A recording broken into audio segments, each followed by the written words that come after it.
Pagsasama ng minimum wage earners sa beneficiaries ng 20 peso rice program ng pamahalaan at yung pag-uusapan kasama si Assistant Secretary Arnel de Mesa, ang tagapagsalita ng Department of Agriculture. Asik Arnel, magandang tanghali po. Asik Weng, magandang tanghali. Asik Joey, magandang tanghali po sa lahat na nakikinig at nanonood. Magandang tanghali po.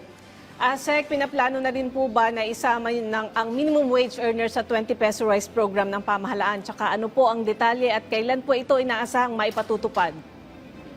Asik Weng, nagkaroon na po ng formal na pagpupulong, pag-uusap si Secretary Kiko ng Department of Agriculture at si Secretary Laguesma ng Department of Labor and Employment at nag-agree na po sila in principle para po magkaroon na ng access sa 20 pesos na bigas ang ating mga minimum wage earners.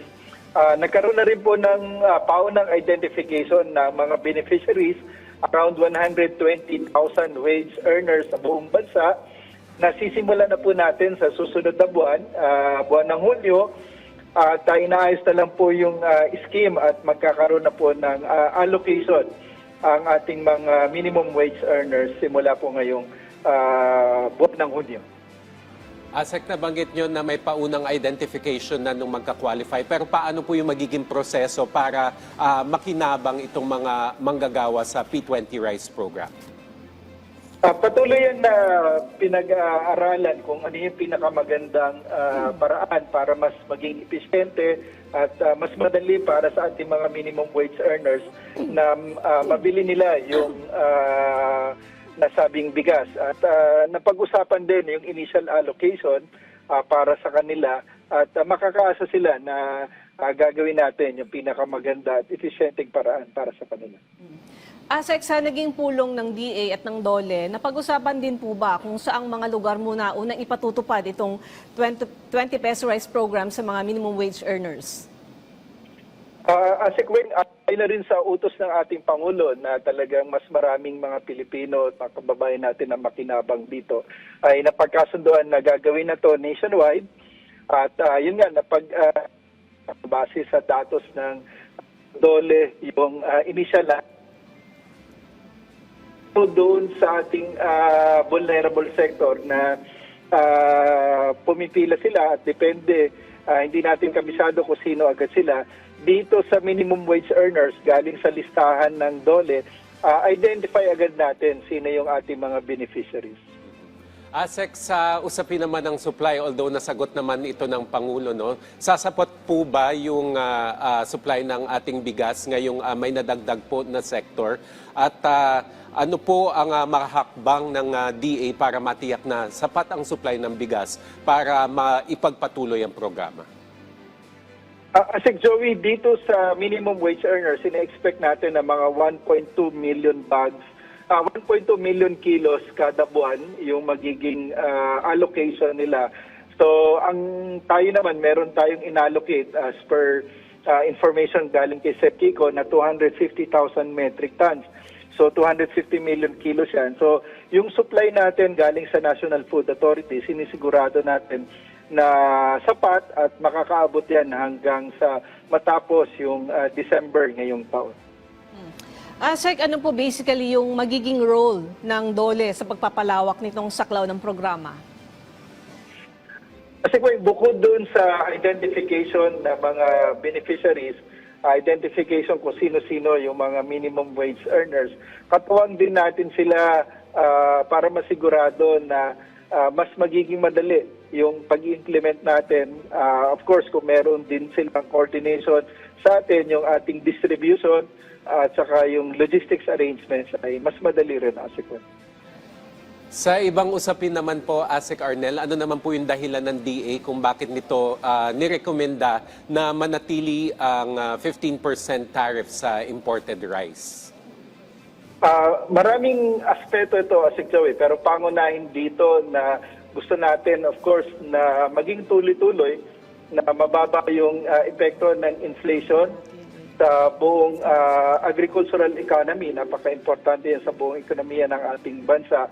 At masigurado natin din na maging tuloy-tuloy yung mga programa natin ng mas mababang presyo ng bilihin, hindi lamang ng bigas, kung hindi pa rin ng iba pang agricultural commodities. Kasi yung bigas kasi, lalo na sa mga mahirap na pamilyang Pilipino, malaking bahagi ng kanilang consumption, for every 100 pesos na kinukonsume nila, malaking bahagi nun ay pinambibili nila ng bigas. Asek, paano naman po makatutulong yung pananatili ng 15% na taripa para din mapanatili na matatag itong presyo ng bigas sa bansa? Asikweng, mga 25% kasi ng bigas na kinukonsume natin ay imported. So kung mapapanatili natin na mababa taripa at 15%, mas masisigurado natin na yung pangkalahatang presyo ng bigas ay mas magiging matatag at hindi makakaapekto sa price spikes kung magkakaroon man. So yung inflation overall natin, mapapanatili natin na mababa kung mananatiling mababa ang presyo ng bigas. Kung sakaling kailanganin nating itaas yung taripa, Asek Arnel, ano po yung factors na i-consider ng Department of Agriculture? Unang-una na rito, Sik Joey, yung presyuhan sa international market. Pangalawa, of course, yung exchange rate at yung mga logistics costs pagmula pa doon sa pier na panggagalingan. And of course, yung productivity rin ng ating bansa. Balikan ko lang po, sir, yung yung 15% na tariff. Paano naman po makakaapekto ito sa presyo ng bigas sa mga pamilihan, lalo na doon sa lean months? May epekto po ba ito sa inflation o pangkalahatang presyo ng bilihin sa bansa? Kasi kung pag lean months kasi, dito yung panahon na wala tayong production at dito yung merong pressure sa presyo, lalo na pagdating sa imported na bigas.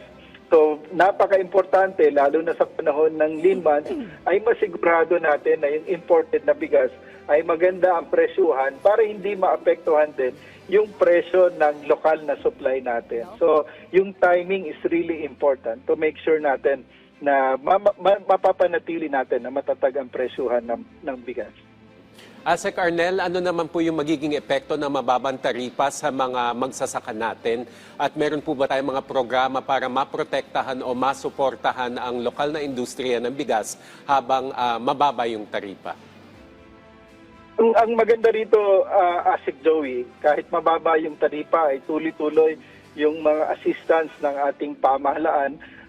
In effect nga, actually, dito sa 20 pesos bigas, nakakatulong din tayo sa mga magsasaka dahil yung stocks ng mga warehouses ng ating NFA ay napapagaan at mas maraming palay ang nabibili ng NFA.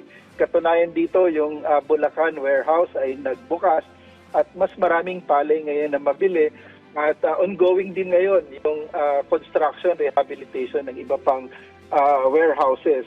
So sa taripa naman, pag mababa rin yung taripa at maganda yung presyuhan natin sa bigas, yung ating mga magsasaka ay nakakatulong din kasi net consumer din ng bigas ang ating mga magsasaka.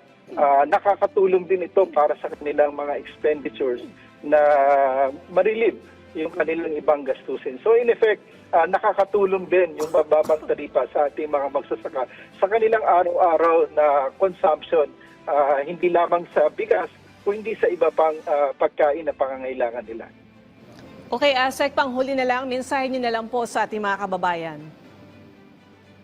Asik Wengno, maraming salamat muli sa pagkakataon. Always happy to be here. At muli po makakaasa ang ating mga magsasaka at mangingisda ng patuloy na serbisyo mula sa ating kagawaran sa pamumuno ni Secretary Kiko at sa paggabay ng ating Pangulo, President Ferdinand Bongbong Marcos Jr. Muli po, maraming salamat at magandang tanghali po. Okay, maraming salamat din po sa inyong oras, Assistant Secretary Arnel de Mesa, ang tagapagsalita ng Department of Agriculture.